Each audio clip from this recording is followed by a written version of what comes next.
In this video, I'll go through the process of determining a Lewis structure for the PF3 molecule.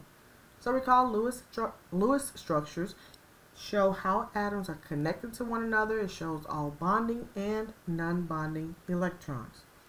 These occur when dealing with covalent compounds.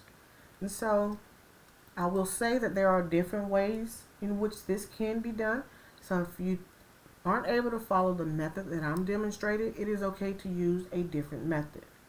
However, what I would recommend when you're trying to determine the Lewis structure, go ahead and start by determining the total number of valence electrons that should be present in that compound. So remember, the valence electrons are those in the outermost shell. These are the electrons responsible for bonding. For main group atoms, so those are the taller columns that end in A, their group number represents the number of valence electrons. Phosphorus belongs in group 5A, so it has 5 valence electrons. Fluorine belongs in group 7A, so each fluorine would have 7 valence electrons. So I have to account for all 3 of those fluorine, so I know that my structure should have a total of 26 electrons. From there, you need to identify which atom represents your central atom. An easy tip for that, think about the electron dot symbol, or the Lewis electron dot symbol.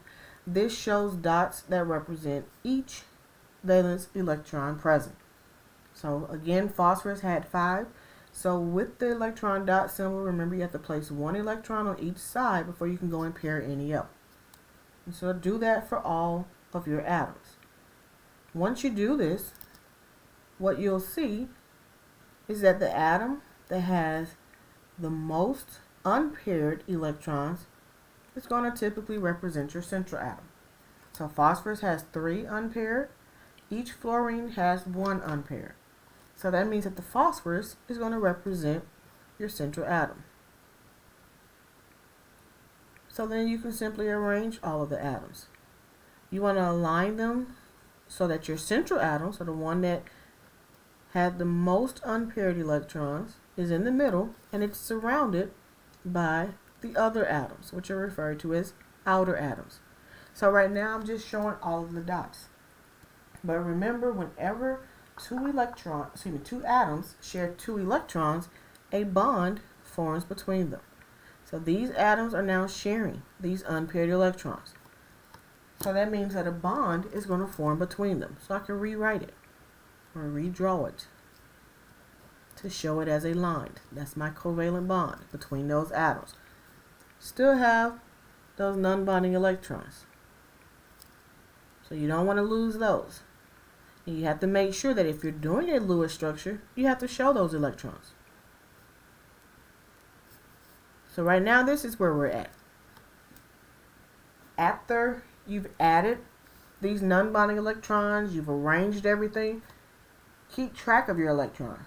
So figure out how many electrons you currently have in this molecule.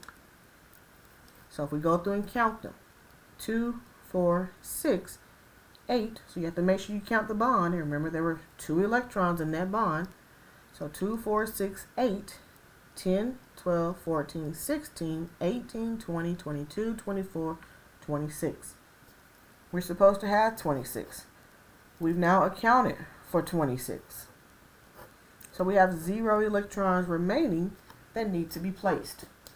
So that indicates that we probably have the correct Lewis structure. However, before you just assume that you do, always go and take an extra step and check to make sure that all atoms obey the octet rule. The octet rule says that atoms want 8 electrons around them.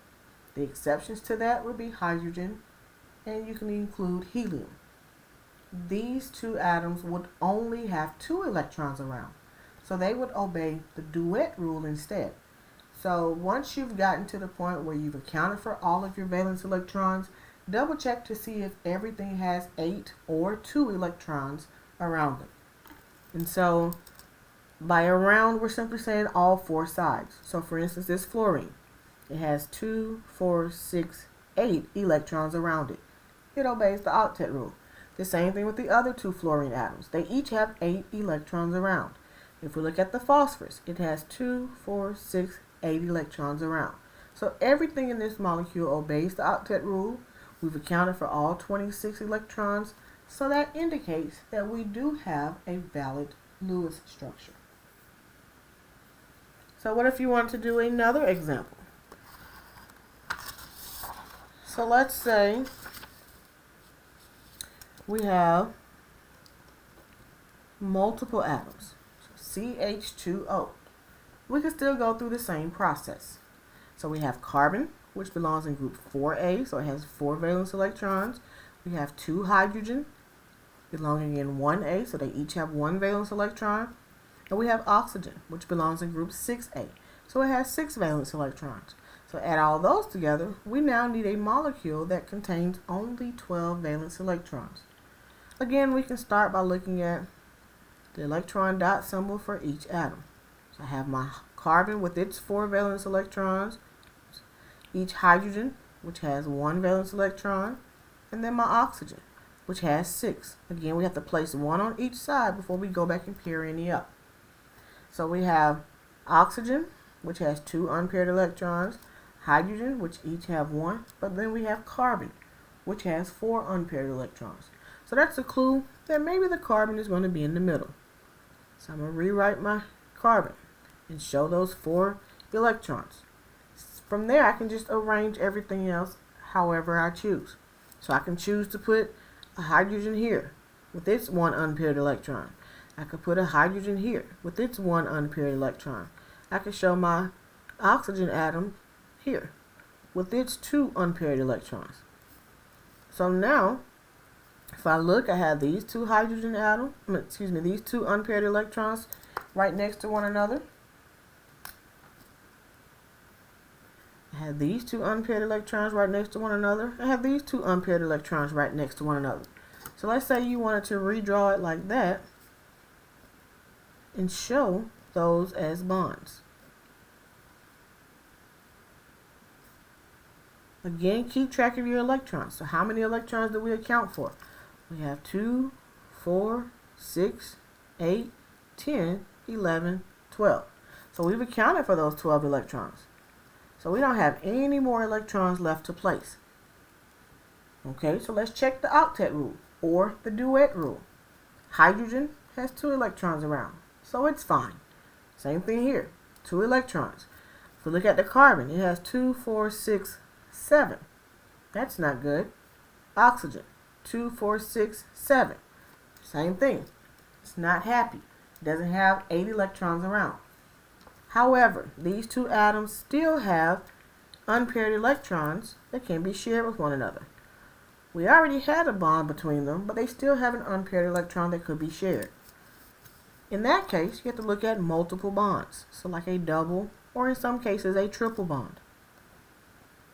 So because I already had one bond, but now I'm forming another bond, this molecule would have a carbon-oxygen double bond. So again, count your electrons. 2, 4, 6, 8, 10, 12. That's what we should have. Count to check to see if everything obeys the octet rule or duet rule. Hydrogen still has 2 electrons. Hydrogen still has 2 electrons. Carbon now has 2, 4, 6, 8. We have to make sure we count 4 here because there are 2 electrons in each bond. Oxygen, 2, 4, 6, 8. So now we have the total number of valence electrons that we should have. Everything obeys the octet or duet rule, so we have a valid Lewis structure. Now you may see this structure drawn a little differently. We may draw it this way, but it still represents the same thing. You have a carbon that has 2 single bonded oxygen atoms and a double bond to, a carbon that has 2 single bonds to hydrogen atoms and a double bond to oxygen. So these are the same thing. So we have a valid Lewis structure.